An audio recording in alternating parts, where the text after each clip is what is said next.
students going on August 21st until October, the second week of October, and then the rest will be online. And then he'll come home. He actually is in that first group and continue online, and the second group will go in. And it's all, and they have enough dorm rooms for single occupancy and that kind of thing.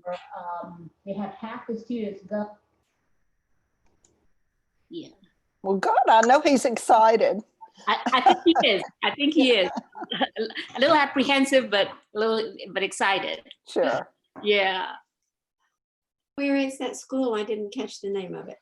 It's in Durham. It's the North Carolina School of Science and Math. Ooh, nice. Yeah. So is it college or gifted high school student? It's a high school, and it's a boarding school for 2 years, 11th and 12th grade. Ah. Yeah. So. Good for him. For Well, really smart kids, obviously. Kids who love science and math. Yeah. Mary, does he have a particular field he's really interested in, more science or more math? I don't, it's hard to tell. He's interested in technology. And so physics and computer science and that sort of thing. So I'm not sure which direction that will take him. Mm-hmm. Yeah. He'll be in the right place, won't he? Yeah, well, yes, I know. Technology is a good thing to know these days, I think. Yes, it is. What about Michael? Michael left. He was with us for 4 months, actually. He left in he left San Francisco in March, soon after the shutdown started, since he figured he could work at home from his apartment, work at home from our house and get some good meals. And so, but he did go back right before July the 4th, because he and his roommate are looking at ending their lease and looking at another apartment and that sort of thing. So he just needed to be on the spot. But yeah, I think he works for a software company. They're probably going to be at home through the end of the year at least. Hmm.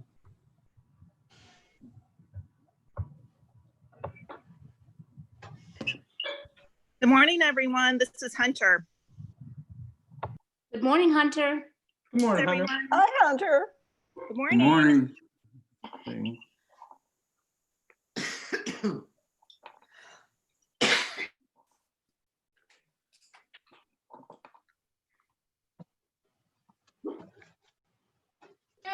Good morning, everyone. Hey, good morning. There, Dennis, how you doing? All right. It's early in the morning, or it's late in the evening over here in India. You thought we'd fall for that last week. Yeah, we all did. 7:15 at night right now. Oh, wow. Except, where are you actually? I'm at home in Davidson. Oh, Not very exciting. Except for today's program, of course. Of course. I want to say hi Part to of my Megan and story. Derek. I hear more about you guys from my daughter and my granddaughter now than I do seeing you actually in person. Which is great. But you're muted. Sorry, he's up there. I know you were muted. Oh. Dobre utro.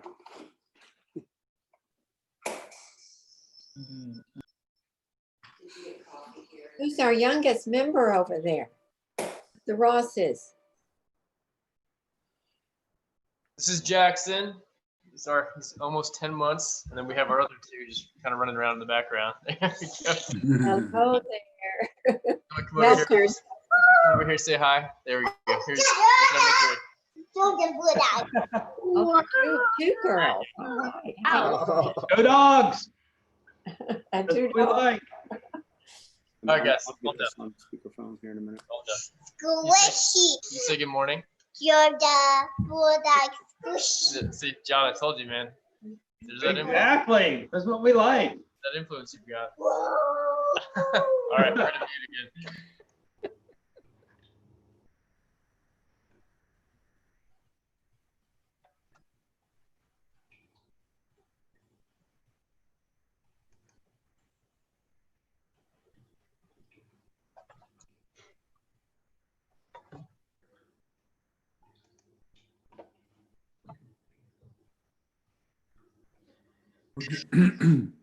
It's right at 9:45. We're just gonna give a couple more minutes since this is our first week.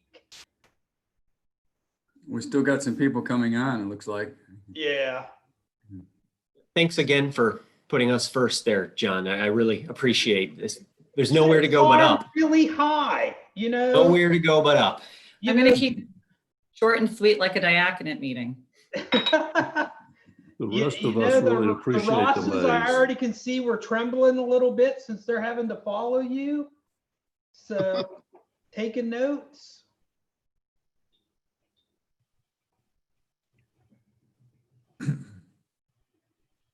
Megan, you're muted. Yeah, Derek keeps muting me. And then I tell her that I'm the only one who can hear her deep and wise thoughts. Deep and wise, indeed. Eric, it'd be much nicer if you would move to your left a little bit. It would, but then you'd see my lips moving when I'm muttering under my breath. Better watch out, Dennis. You're a part of my story. Uh-oh. Should I get off before that part?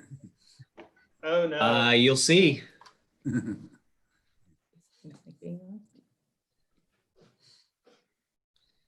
we like each other. I don't think we've added anybody recently. Okay. Good morning. Good morning, Nancy. Morning, Where's Nancy. Mark today? He is in the shower and hopefully popping in soon. Oh. Oops. We'll give him I time. Okay. probably I should thought he out might him be like on that. big travel or something. In We the shower. exercised this morning, so. Oh, we'll tell Good him. morning. Look at this big group. Yes. Wow.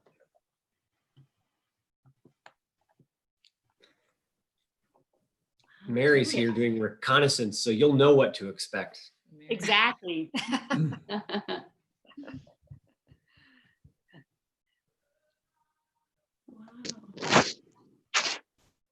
There's Good Jane. Jane. I get to say good morning to Jane a few times a week, but I'm never sure if she recognizes me. Keep going out of the picture. There we go. Yeah. All right, well, why don't we go ahead and get started. Welcome. Thank you all for being here this morning for I think this is our third year of Speaking of Faith, or yeah, I think it's the third year of Speaking of Faith. And thank you for an unusual year of Speaking of Faith. Thank you. We've got, I think, 3 or 4 of our families that are speaking this year. So thank you for being on here today. And especially thank you for Derek and Megan for going first in Zoom. This was a big deal. So we really I appreciate it. Just a little bit of the format. So Derek and Megan are going to talk for a while, and then I'm going to ask you to go ahead and mute yourself right now, and then we're going to open it up. So if you have some questions, there's a chat feature. You can go ahead and put your questions in the chat so you don't forget them, and then we can go back and follow up on those, or you can hold those, and then we'll have kind of a question and answer time at the end.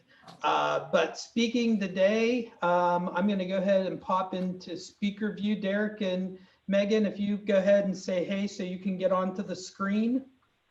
Hi. Yeah. There you are. Megan and Derek May. Tell me they've been married since childhood. They met, both are Davidson graduates, and met at Davidson as students. They have 3 children. Audrey played the piano last week in 11 o'clock worship and was very amazing. They have Audrey, sixth grade, Max, which is fourth grade, and Charlotte, which is first. I was going to say second, and a puppy at their home. So, and a cat. A cat and 2 hermit crabs. I didn't know about the hermit crabs. All right. How could you forget the hermit crabs? Sorry. So I'm going to let you take it away and hear what you have to say, and we'll pray at the end. So thank you so much. Okay. We have some pictures to share along the way. I'll share my screen when they become relevant, but we'll start off by saying, as John mentioned, we have very much a shared story because we have been together for, we just had our 15th anniversary, and we were engaged and dated for a few years before that. So pretty close to half our lives at this point. Our childhood faith journeys are about as different, I'd say, as they could be. I think Megan would prefer that I go first with mine. Yours is a little more interesting. I mean, I can go first. So I was born in northern New Hampshire, and my grandparents lived next door to a congregational church that I attended my whole life with my mom and grandmother primarily. So I was baptized as a teeny tiny baby with it's a special, we use it for all of our children. It was my great grandmother's christening gown, and our children have all been baptized in it. But so I went to church almost every Sunday in Sunday school. I went to church camp and did all of that. So I never had a really big epiphany for faith because it was just ingrained, and I never questioned it. And it's just always been a comfort to me. Whereas Derek, you grew up in New York and you were baptized Presbyterian, but I couldn't even tell you where my quote unquote family Presbyterian church is where I grew up. I would say with confidence that at least through high school, I went to more Catholic masses because we had a lot of Catholic friends in school. Either the morning after a sleepover, it would be, you can do the sleepover Saturday night at a friend's house, but then you got to go to church, Catholic church Sunday morning, and everyone would get communion but me, and I didn't have any idea what was going on. And then I would say I also went to more bar and bat mitzvahs than my own church services. So it is safe to say that I grew up 100% out of the church and had never really contemplated much about it until I got to Davidson. And here's where Dennis comes into the story. I started going to DCPC because Jane Kane paid me. So it's been a while, but there was a scholarship available for singers, students, to join with the choir years ago. And so they especially, I don't know if a lot of you are singers, but there's always a need for tenors. And so Jane recruited me and one other of our classmates, and we sang with the 11 o'clock service most weekends as much as we could get there. The 10 o'clock wake up call was pretty early at that point. But that was my first introduction. I don't want to talk too much, so back over to Megan. I'll go back a little bit. So I was in northern New Hampshire, and I decided in high school that I wanted to go to a boarding school just because the public school where I grew up was very small. With 4 towns, there was only about 100 people in each grade. So I went to a boarding school about 90 minutes away, which was Episcopalian. And as such, we had chapel 4 mornings a week. And it was very different from what I grew up in, but I really enjoyed it. And not everyone likes starting their day with church, but it's a nice way to wake up before heading off to class. And I came to like the ritual, and I enjoyed all of it. And so when I came to Davidson, one of the first Sundays, I actually tried to go to St. Albans. but it was back when they had different summer and winter locations. I don't know if any of y'all remember this. So I showed up and there was no one at the church. And then the next week I was like, well, fine, I'm just going to go to the one on campus. That's much more convenient and I know where it is. So that was kind of how I stumbled onto DCPC, and attended sporadically throughout college. I would go with some friends and I came to know Kathy Beach for Hay. And it was back when Alan was preaching, and I actually did like Alan's sermons. Then in college, we both started singing with the choir. And so I think it was after we graduated that we both joined the chancel choir. And that kind of continued our relationship with DCPC. We had decided to get married, and it's more convenient to be a member and get married, although Davidson DCPC lets you get married as alum. But so we became members before we were married. So our anniversary with DCPC is technically longer than our anniversary with each other. And yeah, and it's kind of looking back, being a 20-something at church, people are really tolerant of you.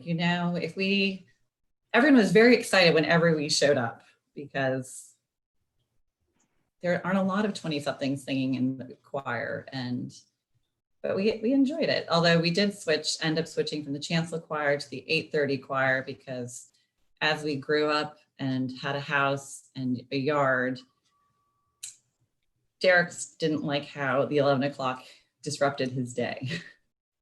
Doesn't get home until really late. When that was before we lived in Davidson, so there was a commute all the way from Mooresville, and that was back, I don't know who remembers Michael, but we loved Michael. So should I share a couple pictures? We can do a couple pictures. We'll catch us up to this point in life. So teeny tiny. We're now at Davidson. We technically did meet freshman year. We did.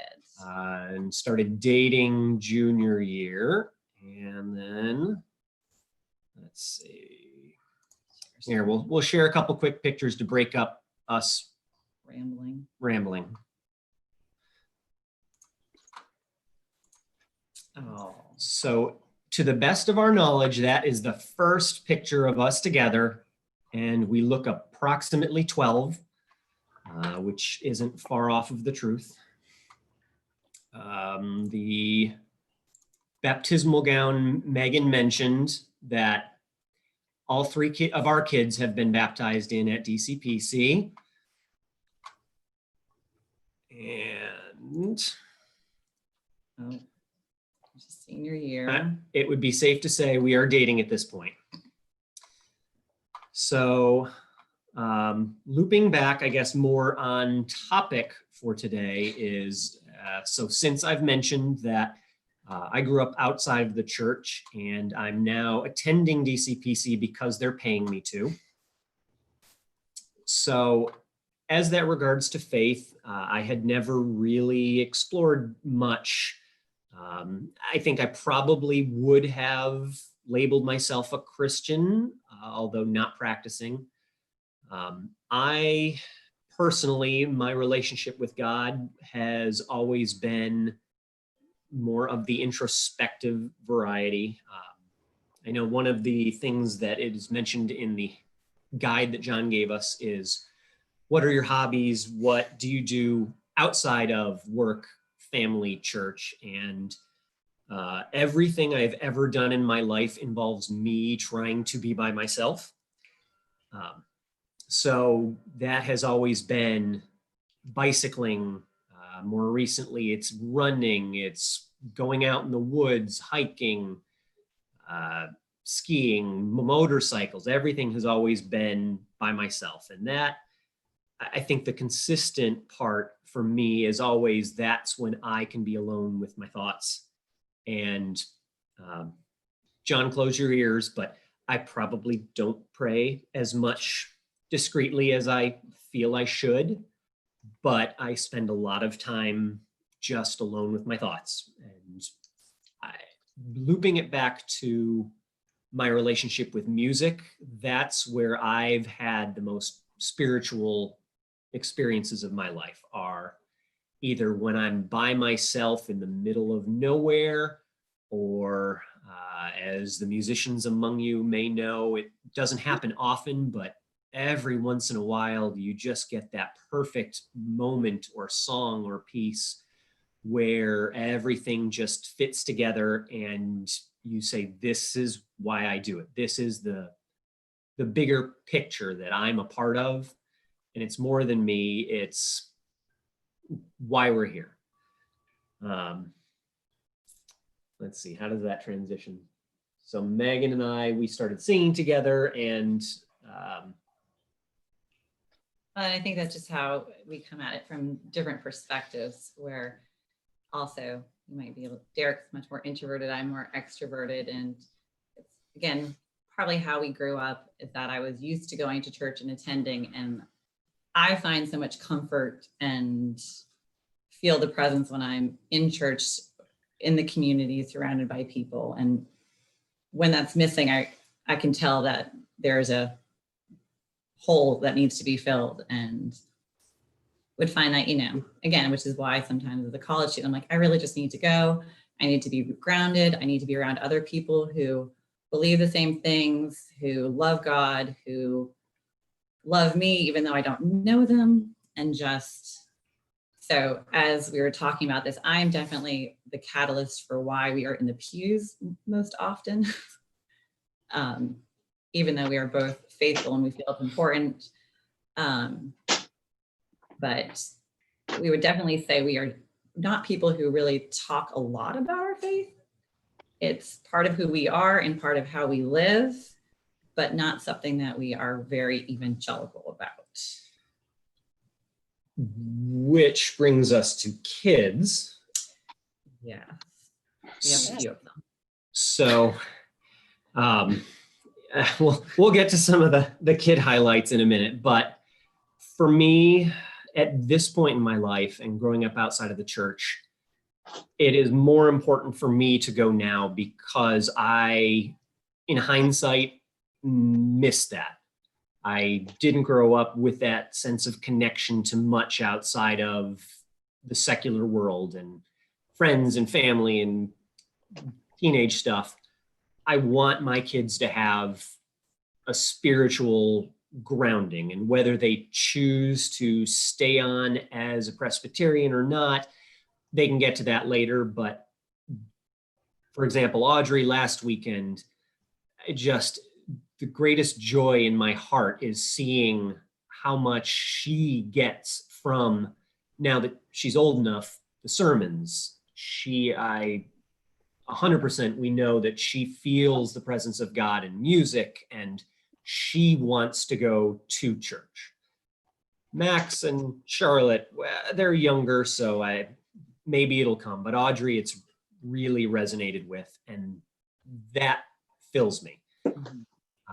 One of the pictures we'll show in a minute is she very much seems to enjoy the music retreats that up until this summer was the highlight. And she was so excited last summer when she got to do a reading for one of their daily, I don't know, do they call it just daily service?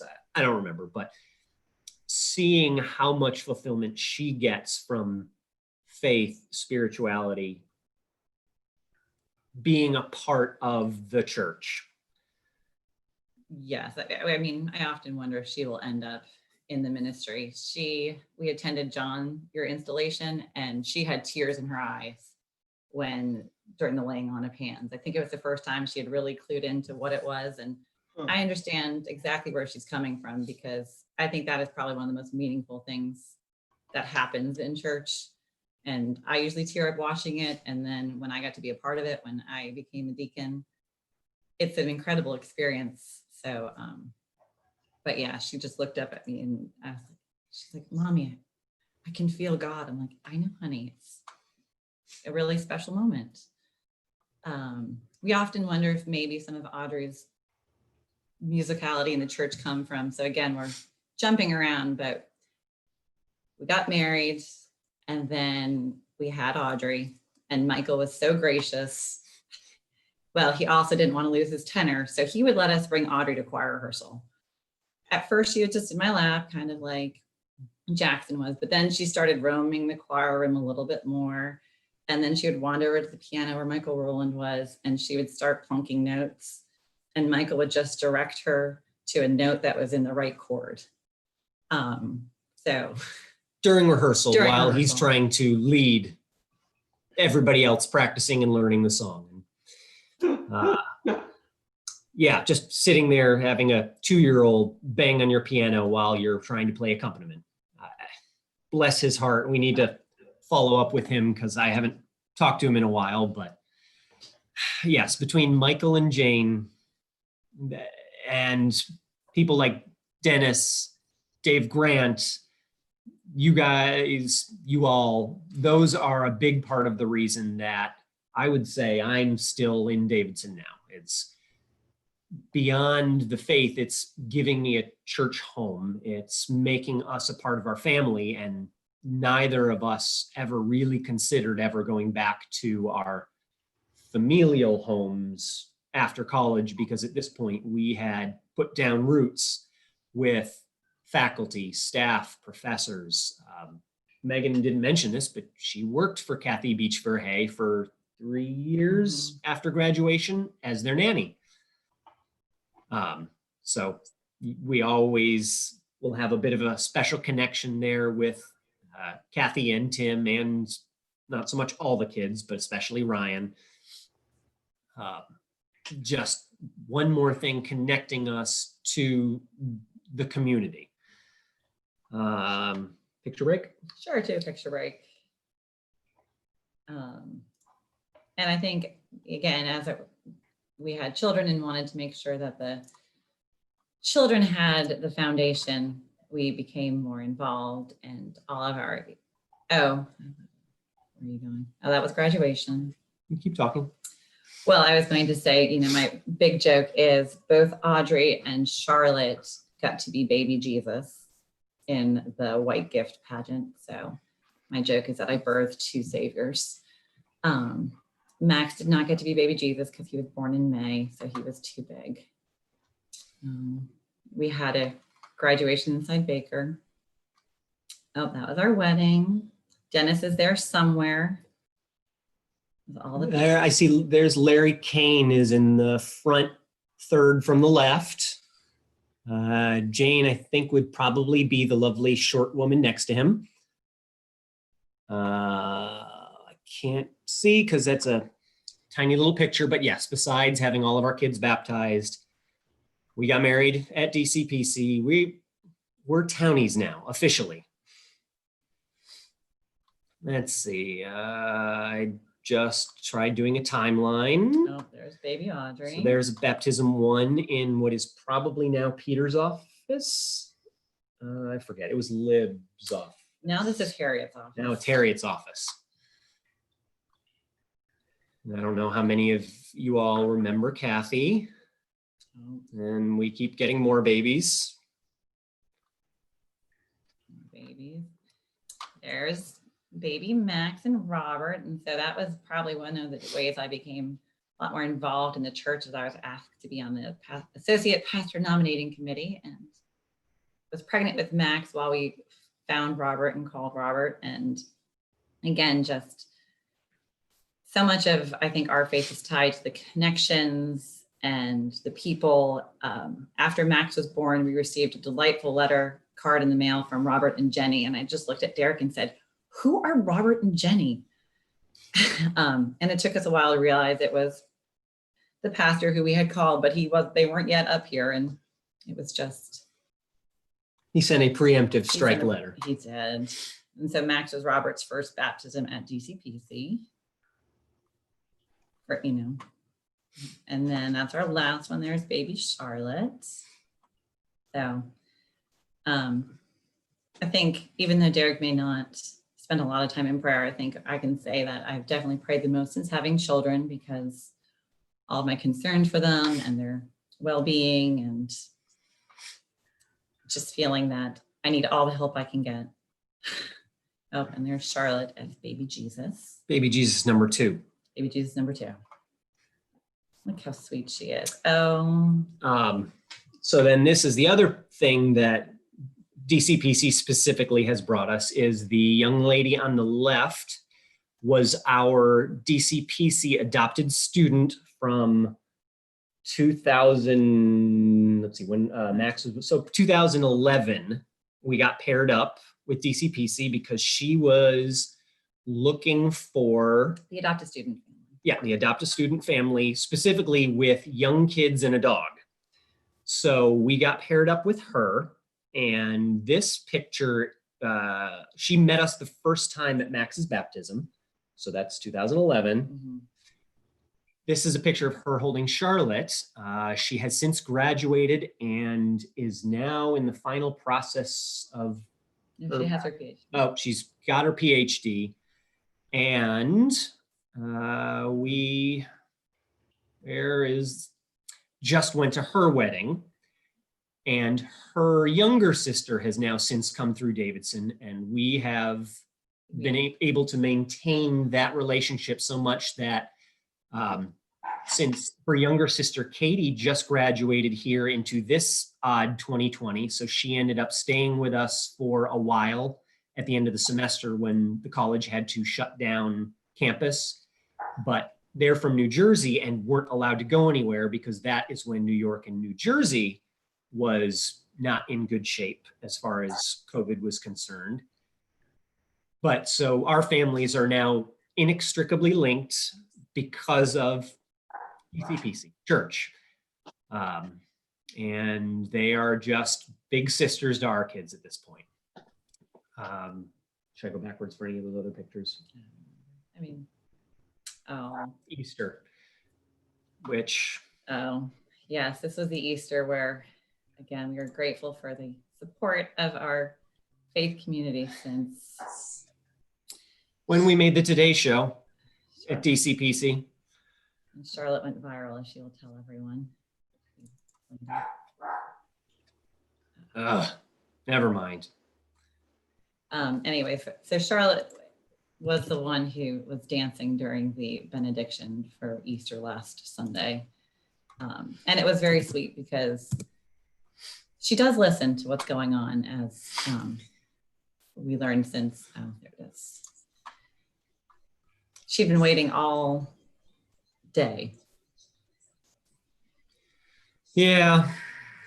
So, we try to add flair to church whenever we can, sometimes indirectly.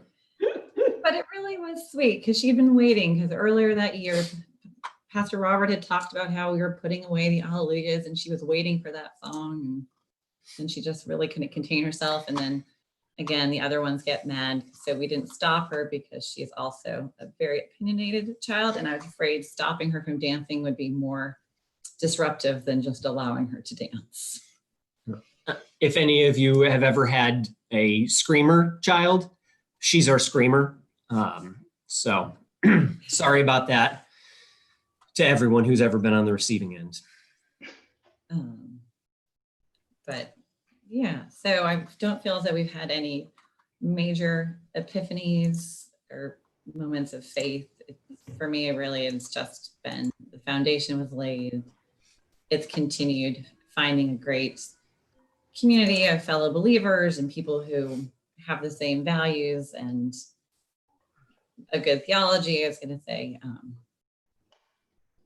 it's just important and keeps me grounded, helps keep our children grounded, and having them surrounded by other people who love them and will help guide them on the right path is what I feel DCPC is about. What do you have to say? I don't have a lot else to say. I'm thinking maybe John will give us a nudge in what direction you might like us to go here. I've got one more. What? We got old. Well, I got old. Megan actually didn't, but.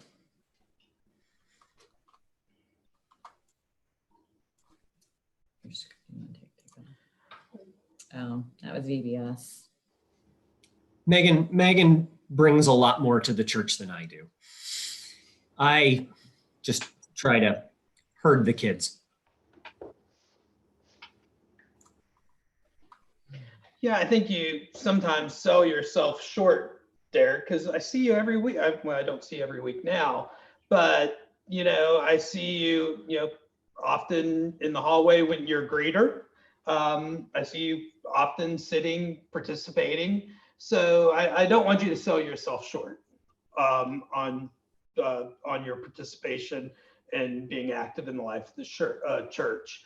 But why don't we stop for a minute and see what questions or what comments we have from those that are watching. So I'm going to let you unmute, and we've got a couple screens, so I think you're just going to have to just put in. So Nancy Siljander says in the chat, how does Jesus play into your faith and life?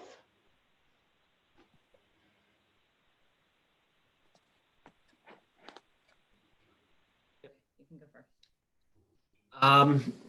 Honestly, since I'm still on the newer end of accepting Jesus, honestly, it's kind of fun because I'm on the upswing. Everything has come to me fairly late in life. Discovering my faith, discovering my relationship with Jesus, not having much of a theological background. Every time I hear a sermon, there's a good chance I might never have read that passage of the Bible. The more I learn, the deeper my relationship gets. That's kind of nice. It's refreshing. It's maybe not the most mature relationship, but I think the most important thing for me at this point is trying to instill that love in my children. I don't worry as much about Megan because she comes with the background. Myself, I'm just trying to do the best I can. It is not something that comes naturally or easy to me. Having never gone to church until I was 18 years old. And so now I've had a few years of experience, and I connect much more with God through music than I do anything else other than raising my kids. I'm going to say, I think it's a little cliched, the whole what would Jesus do, but it's trying to take his teachings and live according to those principles and to instill those principles in our children. And a big one is the loving everyone and forgiveness. I connect much more with God through music than I do anything else other than raising my kids.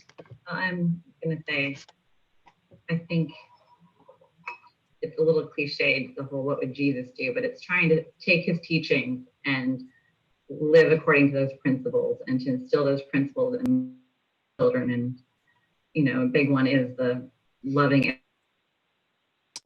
Okay, now that we're off echo, that was confusing. Where were we? I don't know. Were you talking?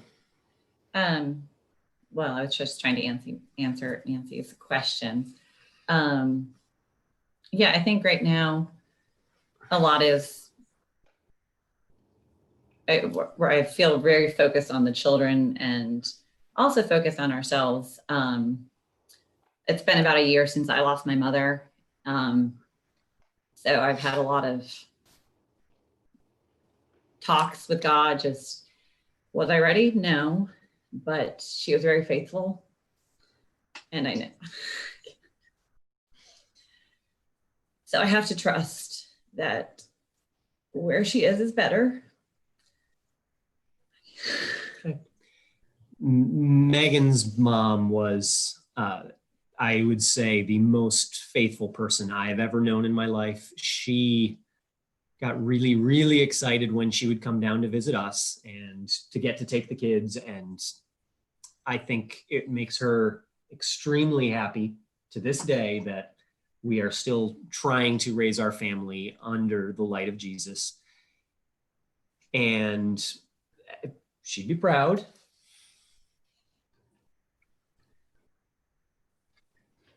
Megan and Derek, I would just like to say I'm so glad you don't feel remiss and should not feel remiss about Charlotte. It was beautiful dancing in church. I was right there and saw her, and it was so wonderful. Where else can you feel that joy, and why shouldn't you be doing that? And I think it's reflected in your children and the way you're raising them. So thank you for letting her do that. And we all thoroughly enjoyed it and felt like she was expressing her love of church, her love of God, and she could do that so beautifully with her dancing. So I'm glad she did it. Thank you. I would just like to say that it's just, well, go ahead.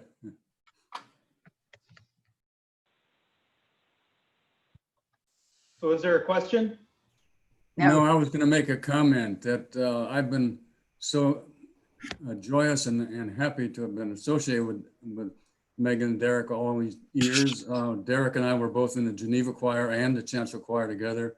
Megan is now on campus ministry, as I am. She and I were both on the AP nominating committee, and it's just a joy to have them in our church. And these are the kind of people we really are lucky to have.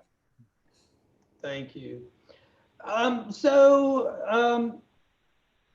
Derek, if music is so important, and this is kind of as a question that came, why aren't you singing in the choir anymore?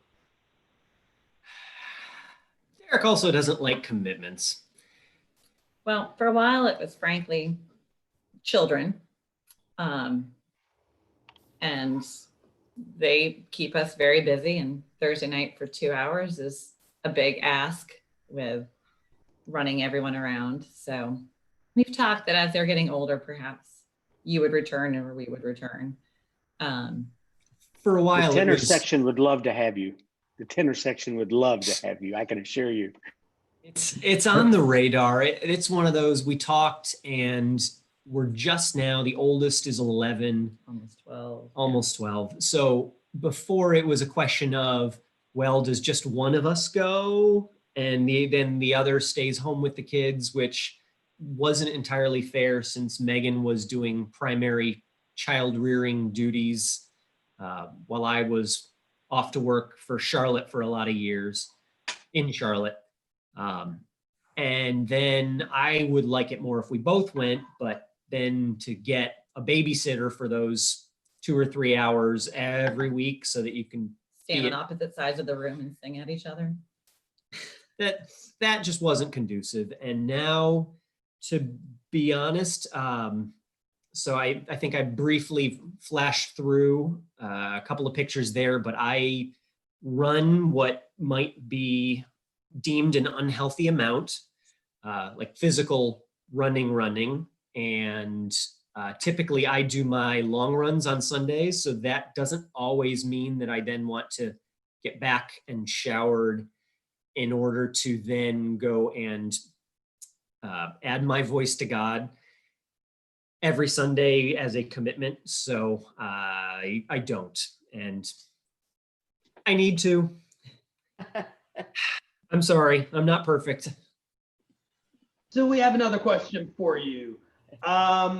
What suggestions do you have during kind of these virtual times and supporting families and keeping people connected?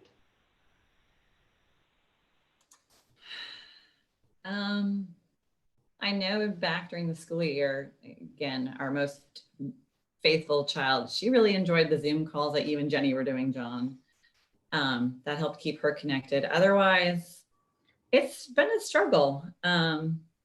We do usually try to turn on a service to at least have going in the background, but forcing them to sit and watch, it's not always easy. For a while, Charlotte loved it. She's like, I love PJ Church.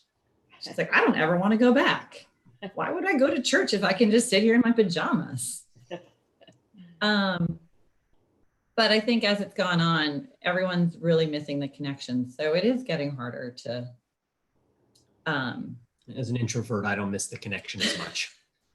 And I spend 3 or 4 hours a day on Zoom calls for work. So I'm fine without it. So So Says the introvert. I fear I don't have a lot of good suggestions. And for Kimberly, since March 13th, this is the first time our children have left the house without us. Derek's mother came and took them to the egg for breakfast. But that's why they are so well behaved, is because they are not here. Our very first break in all of quarantine, and we are spending it with you all. There you go. That's a good tip. We have grandma's pretty close to us as well, so we're considering hiring her for next Sunday. Just trying to give it some focus time, you know. Otherwise, we may have relied on an electronic babysitter in a different room. But they're a little bit. I do have a question. You know, how have you seen your faith change or grow since this whole COVID-19 pandemic has hit? And how have you seen it? You've got 3 young children. You know, how have you seen it affect them, and how have you helped them deal with that? I guess for you and for your children. Don't watch yourself on TV. They're all processing it in different ways, and we just remind them that we really are very blessed that we have a job, we have a house, we have plenty of food, and air conditioning. We remind them that they are lucky to have each other, that while they may not like their brother and sisters, at least they have someone to play with. You know, we just try to remind them that this time won't last forever and we need to do our part. When they complain about having to do Zoom school, we remind them that there are people right in our community who they go to school so that they can eat, and you have a pantry that you go and raid for Fruit Loops whenever you want. And trying to remind them of the blessings that we have and the appreciation for what we do have, to not lament what we've lost, has been a big focus for us with the kids. And that this too shall pass. And it's kind of like the criticism around CMS plans these days. Well, there is no good plan. You're just trying to make the best of a bad situation. And that's been our refrain for them the last few months, is this will pass. Things may not be the same, but we will go on. You just have to have faith that whatever is coming may not be the same, but we will get through it. It is definitely harder, because one thing that we always like about church is how it reminds them to look beyond their bubble. And now we have just been in our bubble for so long. So it was actually, I was like, you know what, we should probably make cookies for the angels and sparrows, just to remind them to find ways how they can help and be the good in the world and be the light that they want. And sometimes we have to remind ourselves when we get a little down, when we haven't left our house in months, that just, it will get better. I have faith that we will get through this. Not sure that doesn't seem like the best answer, but we're trying.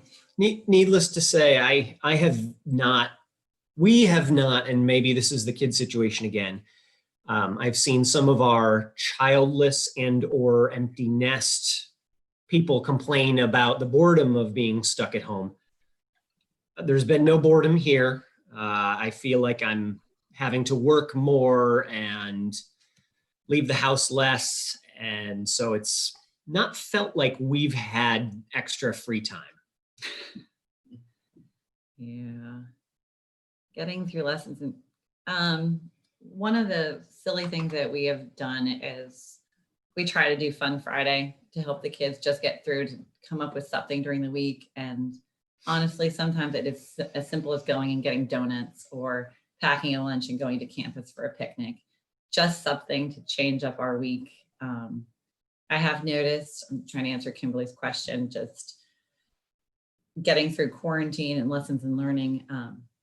for a while, since it was summer, we got off of a routine, but then we were realizing that everyone was getting squirrely and behaviors were ramping up. So we went back to, you need to get up in the morning, you need to make your bed, put your clothes in your hamper, brush your teeth, get dressed. I think kids really do find comfort in routine. And yeah, every now and then it's nice to have undivided screen time, but really when they have the routine and they have some chores to do and responsibilities, they are better for it, which I know, Kimberly, your kids are a little younger, but so between keeping them on a routine and then, yeah, just something silly to break up our week because. Something to look forward to. Yeah. Oh, what are we doing for Fun Friday? Oh, we're going to watch a movie. Woo! But I mean, isn't that at the core of what faith and Jesus are about? Is it gives us something to look forward to. You have to do your responsibilities now and know that something good is coming. Mm-hmm. Whether it's kids or faith, it's kind of the same principle as people work on hope, and without it, then you just feel stuck at home. And get outside. I make them go outside every day for a walk, whether they want to or not. Speaking of which, is it October yet? Soon. Yeah. Not soon enough. The nights are getting shorter, though. Other questions?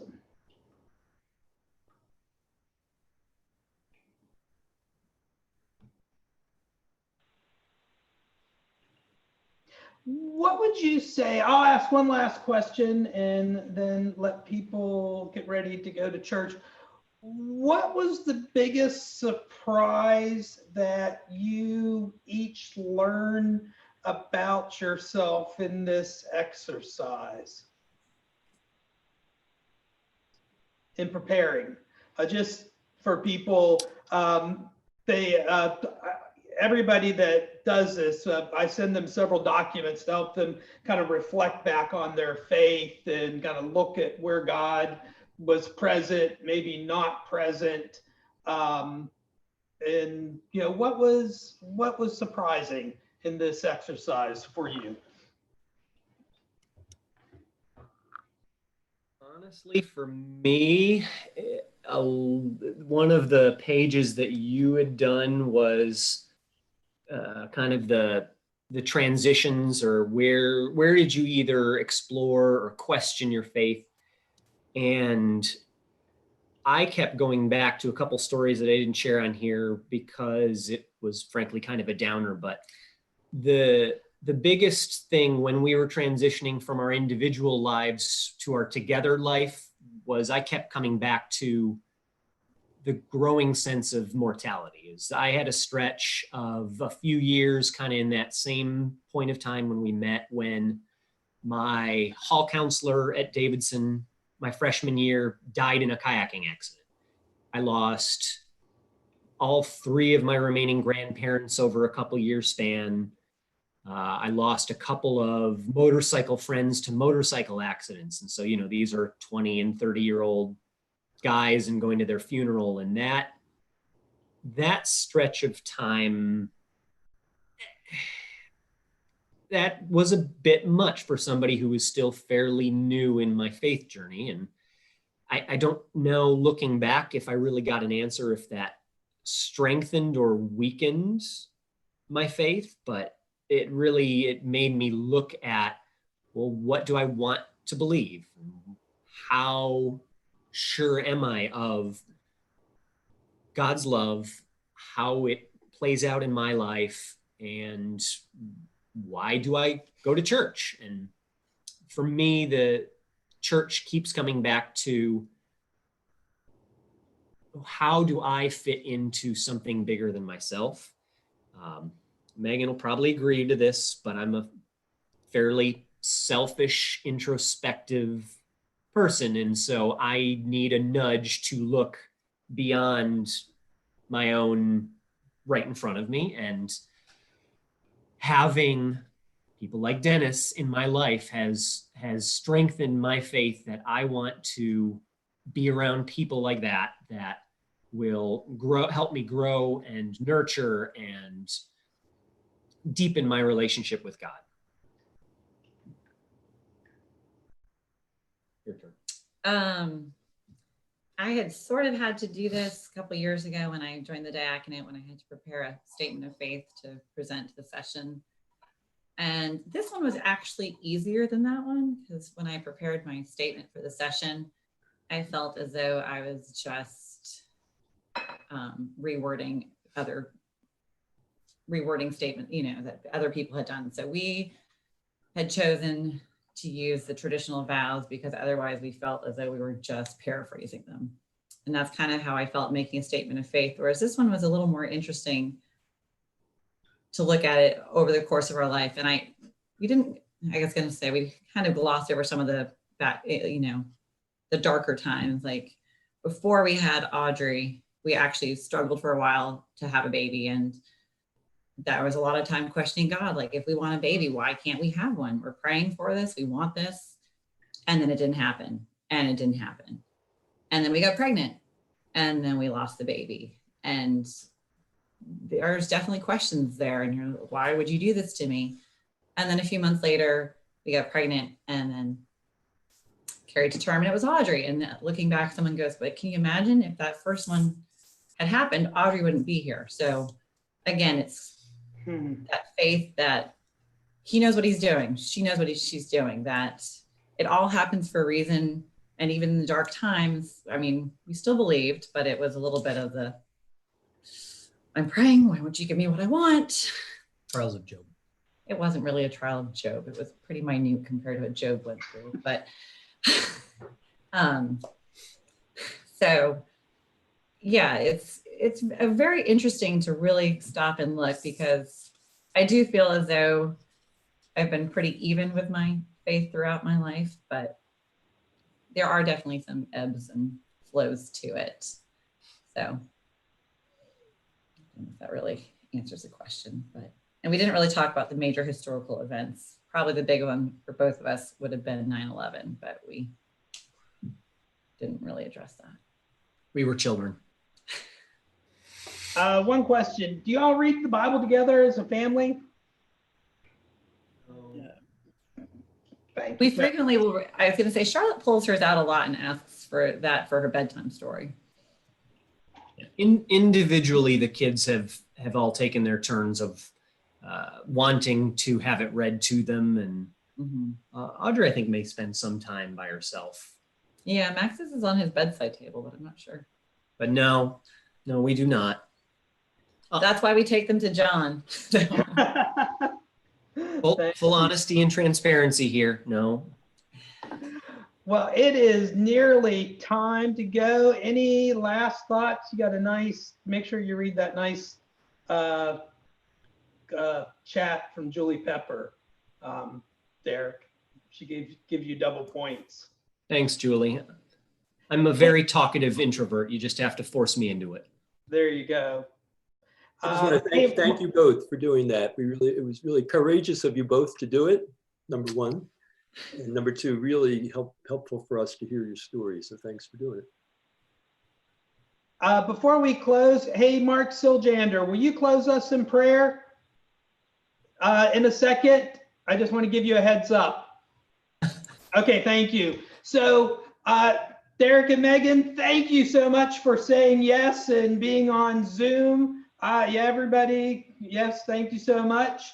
We will be back live next week with Kimberly and Tyler Ross with maybe children or maybe not children. No, they're saying no children next week. So thank you. Church is at 11 o'clock for those of you who are going, and Mark Siljander is going to close us in prayer. Okay. Jesus, we're thankful for Derek and Megan May for their testimony, for their transparency, for their family, for the hopes and the dreams that they've shared, and so many of them been manifest into reality. We just would speak life. Jesus is our life giver. We speak life into their minds, their spirituality, their physicality, their family, what you'd call them to do. We speak the life of Jesus, the Messiah, into their being, their very marrow and being. I'm thankful for them. We're appreciating DCPC and the brothers and sisters and the leadership. We speak life into our church community too. So praise you, Lord. Thank you for the ability at least to get together through this platform of Zoom so we can get to know one another better. In the name of Yeshua, Jesus, amen. Thank you all. Y'all were great. Thanks, Megan. Thanks, Derek. Thank you, Derek. Thank you, Megan. Thank you both. Thank you.